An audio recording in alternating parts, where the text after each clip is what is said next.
tenemos a nuestra otra invitada del día. Generalmente no tenemos dos invitados, pero como nos ha aceptado tan cordialmente la ministra de Trabajo, Ivonne Núñez, la entrevista, teníamos que hacerle un hueco. Y más aún sabiendo la importancia de este día lunes, con los análisis que hay que hacer de la consulta popular. Así que está con nosotros la ministra de Trabajo, Ivonne Núñez. Señor Ivonne, señora ministra, gracias por estar con nosotros. Bienvenido a nuestra casa. Muy buenos días, muchas gracias por la invitación, lo felicito porque usted es parte de la nueva generación que construye el nuevo Ecuador. Gracias, señora Ivonne, le agradezco. Le quiero preguntar sobre, en reglas generales, antes de ir al tema de, principalmente preguntarle por el tema del contrato por horas, pero en general, ¿se siente dentro del gobierno como una victoria este 9-2? Sí, es un triunfo y es un triunfo contundente, pero es un triunfo que va de la mano de la política diseñada por el señor presidente. La política diseñada por el señor presidente es justamente reforzar el tema de la seguridad y entregarle seguridad permanente al Estado ecuatoriano que conlleve evidentemente a la paz. Nosotros consideramos que en ese sentido se ha conseguido el objetivo principal, que es la presencia de las Fuerzas Armadas en las calles de manera permanente. Y también algo que va de la mano con el sistema de justicia, que finalmente llegamos al proceso de extradición. Mire usted, el año pasado, en la consulta, no se aprobó la extradición. En esta consulta se aprueba ahora sí la extradición, que creo que en el fondo es un poco el temor, quienes están vinculados a las bandas criminales internamente y también a las bandas criminales de manera transnacional. La pregunta a la que más le han temido es justamente a esa. Claro, ya en la campaña enfocaban todo el tema de la consulta popular y se iban con una pregunta que era una pregunta de consulta, una pregunta que siempre va a generar miedo, porque lo nuevo genera miedo, que era la pregunta del trabajo por horas y el trabajo a plazo fijo. Pero para nosotros no constituye de ninguna manera una derrota no haber conseguido el contrato a plazo fijo ni tampoco el contrato por horas. ¿Por qué? Porque nosotros en diciembre como gobierno finalmente logramos que la ley del empleo entre en vigencia en el Ecuador y a la fecha tenemos 70,000 nuevos puestos de trabajo en jóvenes comprendidos entre los 18 y 29 años de edad. Consecuentemente, la política de generación de empleo sigue al alza. En menos de 4 meses, nosotros tenemos aproximadamente el 25% de la masa salarial que está en el sector público, la tenemos ahora en el sector privado. Y justamente en un sector al que le habían dado siempre la espalda, que es el sector de los jóvenes. Claro. Señor ministro, usted me dice que efectivamente no supone una traba la pregunta, la victoria del no en la pregunta de plazo fijo y contrato laboral, porque aún así se sigue avanzando en temas de desempleo y todo este tipo de cosas. Yo le pregunto a usted, si ganaba el sí, ¿hubiese habido un avance mucho mayor en un corto plazo en favor del desempleo en el país o del empleamiento? O sea, ¿usted cree que haya ganado el no significa, tal vez no una traba, pero un retraso para la evolución en el empleo en el país? Me quedo con lo que usted dice en este momento. Es un atraso a la evolución, atraso a la evolución. Hay procesos que son muy rápidos. Hay procesos que en la vida política se maduran rápidamente y logran concretarse. Hay otros procesos que son muy largos. Y déjeme decirle a usted que el contrato por horas en el Ecuador existe. La figura es el contrato parcial permanente. Este era un contrato diseñado básicamente para 1.700.000 ecuatorianos que están en el subempleo y también para los que están desempleados de manera absoluta, que no tienen contrato fijo, que no gozan de estabilidad, que no tienen seguridad social y que por ende hay que cumplir con un mandato constitucional que señala que la generación de empleo debe ser una política pública al igual que un salario digno. Se fueron no contra la pregunta específica del contrato por hora quienes hicieron campaña, sino contra una obligación y norma constitucional que habla de la generación de empleo. Nosotros lo que vemos aquí es un retroceso. Sin embargo, esta ministra, como lo dijo el día de ayer, no va a desamparar a los desamparados. Nosotros el 1 de mayo tenemos ya la vigencia del Tratado de Libre Comercio con China. Y eso va a implicar necesariamente contratar más mano de obra de manera temporal. Nosotros podemos señalar que el Ecuador, con los contratos generados, en el caso de los jóvenes, está fomentando la política agroexportadora, porque el contrato de los jóvenes está básicamente en empresas exportadoras, en el sector agroexportador. Y en el caso del Tratado de Libre Comercio con China, hay productos no tradicionales que obligatoriamente van a ingresar al mercado chino. Y para mí, como ministra, es muy satisfactorio, porque ya no solo es el caso de las flores, ya no solo es el caso del banano, sino que es el caso de la sandía, el caso de la pitahaya, el caso del arándano, el caso de la uvilla, todas estas frutas que, por cierto, se cosechan, se siembran en la costa, en la sierra y el oriente, van a tener que ingresar al mercado chino. Yo creo que aquí va a haber una proyección de evolución de mano de obra y también de la exportación para hablar después de unos 3 años. Mire que yo fijo 3 años, porque no puedo decir que en 1 mes, 2 meses, 3 meses. Es un proceso de evolución, lo que usted decía con su pregunta. En 3 años nosotros podemos decir, al mercado chino ha ingresado por concepto del Tratado de Libre Comercio tal cantidad de productos y se ha generado tal cantidad de empleo. Yo sigo siendo optimista y pienso que es justamente en este sector donde por el contrato de temporalidad van a ser contratados los que se encuentran en el sector de los desocupados o desempleados. Señora ministra, para finalizar con el tema de la consulta, yo le quiero preguntar a usted, porque ayer cuando salen los resultados o cuando ya se determinó cierta tendencia en las 11 preguntas, por supuesto, tanto el gobierno como la oposición, como ciertos actores políticos, bueno, se adjudican sus medallas como ellos quieren, ¿no? Pero algo que hay que decir es que usted recalcó muy bien en la consulta popular del presidente Guillermo Lasso, la extradición salió que no. Ahora, todas las preguntas que salen sí, que son 9 de 11, salen sí contundentemente. O sea, no hay ninguna pregunta que haya sido una victoria pírrica, sino todas fueron victorias contundentes. En este caso yo le pregunto, ¿por qué cree que caló tanto el no, tanto en arbitraje internacional por contrato por horas? Los correístas se adjudican que fue su victoria porque ellos hicieron campaña en no contra las 11 preguntas, pero en estas 2 principalmente dicen ellos. Y otras personas piensan que porque tal vez el contrato por horas, tal vez, no sé, la gente tuvo miedo y no se informó bien del tema. ¿Qué conclusión saca usted?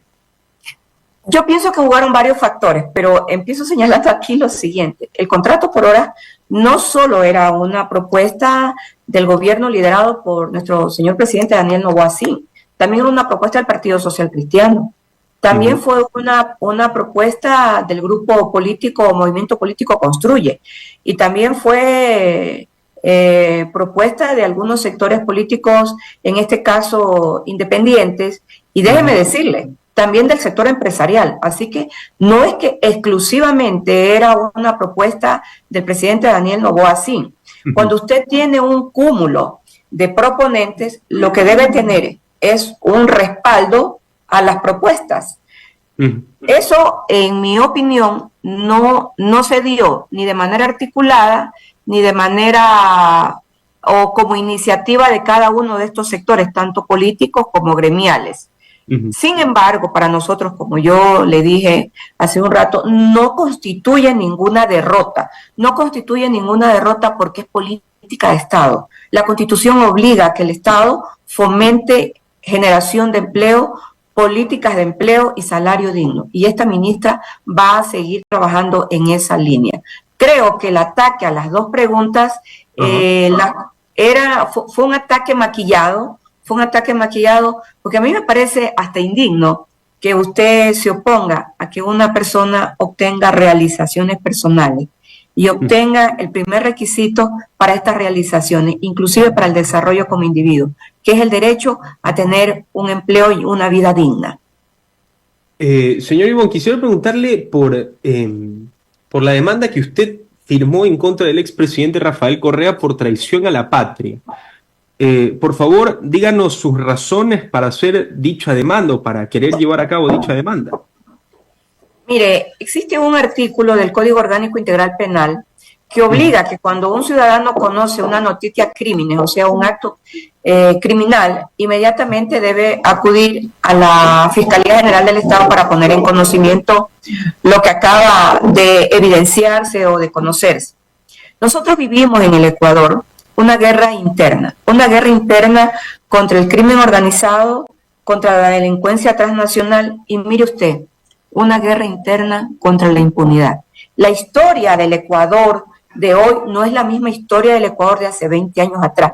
Es una historia muy singular, es una historia muy dolorosa, pero aquí hago un paréntesis. Si yo hago una comparación con la historia de los actos criminales y de la lucha contra la extradición en Colombia, donde las calles se regaron de sangre, muchos funcionarios, ministros, medios de comunicación fueron algunos asesinados, se explotaron los edificios donde funcionaban los medios de comunicación. Nosotros no hemos tenido esa guerra de altísima intensidad con esas condiciones. Nosotros tenemos una guerra de alta intensidad en redes sociales, de desprestigio a los ministros de Estado, de desprestigio al señor presidente de la República y de desprestigio al Estado de Derecho. Esto a mí sí me llama evidentemente la atención. Y cuando yo veo que el sujeto denunciado, expresidente de este país, ni siquiera valora el hecho de que la población ecuatoriana le entregó la dignidad más alta que puede ocupar un ciudadano en nuestro país, que es la presidencia de la República, sino que conmina, incita a una guerra entre dos pueblos hermanos, entre Ecuador y México, y pide incluso la posibilidad del cierre del Golfo de Guayaquil, donde sale e ingresa todo el comercio que maneja el Ecuador, y que además de eso lo dice en medios de comunicaciones nacionales e internacionales y pone a operar toda una flota en las redes sociales. ¿Qué es lo que tiene que hacer un ciudadano de bien? Decirle a la Fiscalía General del Estado, aquí está pasando algo. Y el artículo del Código Orgánico Integral Penal, el 353, señala en el numeral 11 que cuando una persona incita a la violencia, debe ser procesado por traición a la patria. Ante tremenda magnitud de comportamiento, más allá de la dignidad que ocupó en su momento en el Estado ecuatoriano como presidente de la República, me vi en la obligación y en la necesidad de decirle a la Fiscalía General del Estado, basta. Ustedes tienen que entrar a operar de acuerdo a lo que señala el artículo 195 de la Constitución de la República. En esta semana yo haré el reconocimiento de firma e insistiré con los impulsos que debe realizar la Fiscalía a fin de ir acumulando todos los elementos de convicción, como se llama en esta primera fase de indagación previa, respecto a la denuncia presentada en mi calidad de ciudadana ecuatoriana. ¿De qué pena, de qué longitud de pena estamos hablando, señora ministra? Ahí hay una pena que supera los 10 años de prisión, pero es importante también conocer lo siguiente. No es un delito como los delitos que son contra la estructura general del Estado, contra la estructura del Estado, que pueden ser juzgados en ausencia y también sentenciados en ausencia. Como el caso del peculado, del enriquecimiento ilícito, para este tipo de delitos sí son juzgados en ausencia. Y ahí encontramos, por ejemplo, en el caso del sujeto denunciado, que ya fue juzgado en ausencia y fue sentenciado en ausencia. El delito de traición a la patria no puede ser juzgado en ausencia. Por lo tanto, esta ciudadana, en su calidad de tal, avanzará en todo lo posible en la etapa de indagación previa, para quedarnos justamente hasta el momento del llamamiento a juicio. Pero yo voy a continuar porque el país requiere ser defendido y los ciudadanos también. Señora ministra, para finalizar y agradecerle por esta entrevista, quisiera preguntarle por la evolución que vendrá en los siguientes meses del presidente Daniel Noboa. Se sabe que hay elecciones presidenciales a inicio del 2025 y me parece muy interesante porque hasta la consulta popular del presidente Guillermo Lasso siempre se creyó, y lo dije en la entrevista pasada, que las consultas populares eran una especie de referéndum a la popularidad, para conocer el índice de popularidad o de aprobación del gobierno. Yo lo que pienso es que si de 9 de cada 11, y la gran mayoría son en ámbito de seguridad, ganaron tan contundentemente, es porque el pueblo ecuatoriano aprueba, al menos contundentemente, al presidente Noboa. ¿Está usted de acuerdo conmigo? Es correcta su lectura, y aquí viene algo extremadamente importante. Hasta que la Asamblea Nacional, que es el poder legislativo, sustancie todas las preguntas que fueron aprobadas en esta consulta popular, estamos aproximadamente hablando del mes de agosto. Tenemos incremento mayor a las penas, tenemos también una reforma al Código Orgánico Integral Penal que es de mucha ayuda, que consiste en que las penas mayores tienen que ser cumplidas en su totalidad, en su totalidad.